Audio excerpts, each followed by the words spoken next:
Oh, hey guys, welcome back to Too Far Gone Media. Mark Couture here, and today we're going to take a look at the counter-protesters. Now, the counter-protesters, for the most part, are people within the city that are tired of the intrusion created by the actual Freedom Convoy.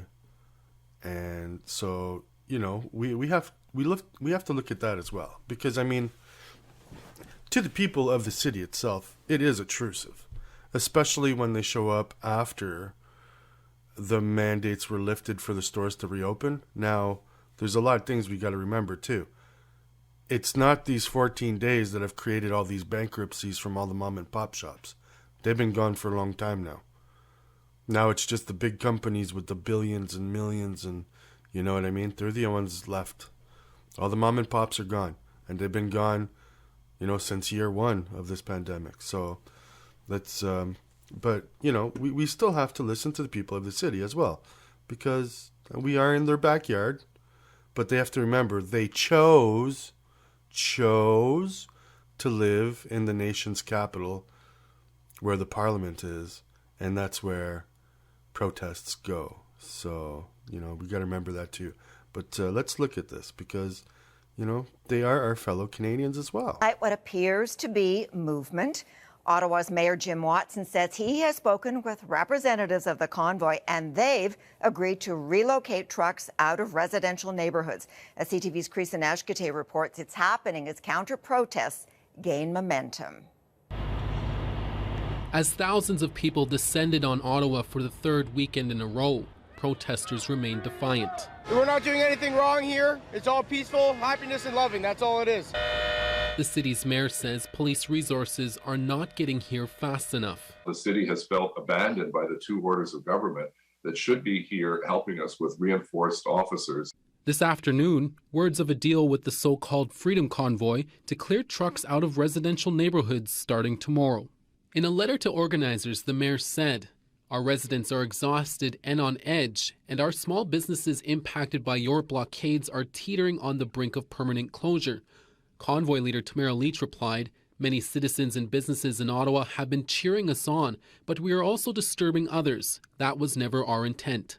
Trucks are now expected to move to the street in front of Parliament, but it is already full and blocked off by police. If the cops aren't going to stand up, we are! Counter-protesters were back again today. About 200 people blocked intersections, preventing convoy supporters from getting downtown. Get out of here, bud. Get out of here. Go home. I think we're this close to, unfortunately, something going in a wrong direction. An OPP officer is under investigation for this comment to convoy supporters on a highway to Ottawa. I support you guys 100%. Thank you. Two members of Canada's elite Special Forces unit are also under investigation for allegedly supporting the protest. The military says if the allegations are accurate, this is wrong and it goes against Canadian Armed Forces values and ethics. Meanwhile, Ottawa police have now set up an integrated command center with the OPP and RCMP. But today, as the party raged on, so did the noise. Horns continued to blare with no police in sight to enforce the court injunction ban on honking.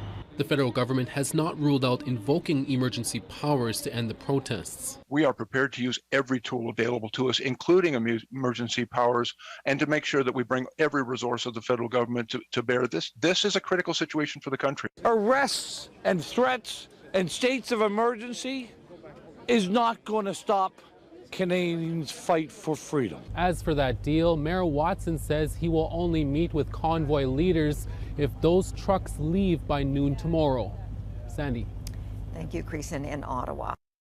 Supporters of the Freedom Convoy have rolled into different parts of the city. From Terminal Ave to downtown proper, horns can be heard,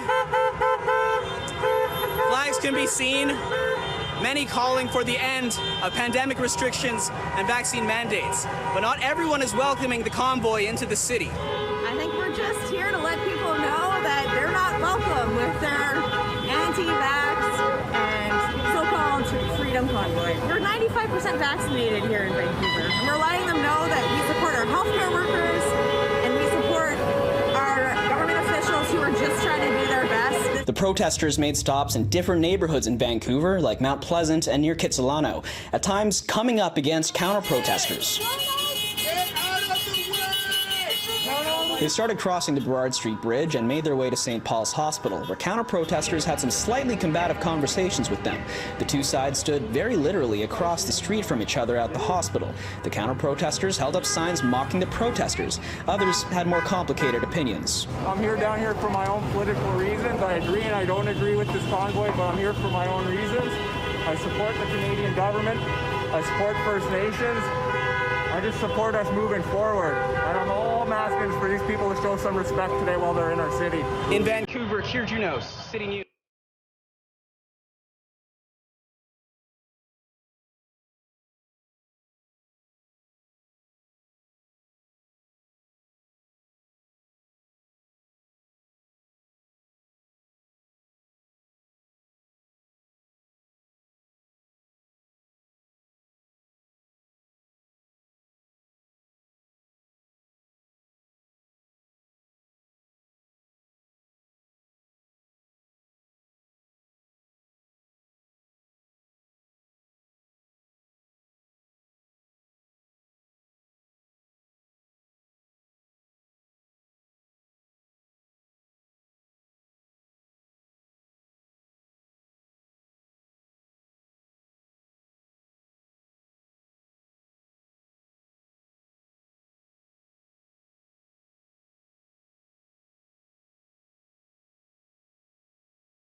We're free! We're free!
To the battling British saints, you can have that million pounds.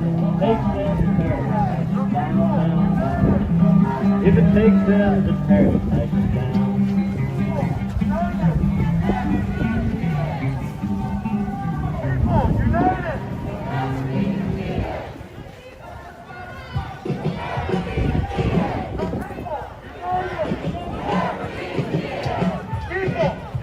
America.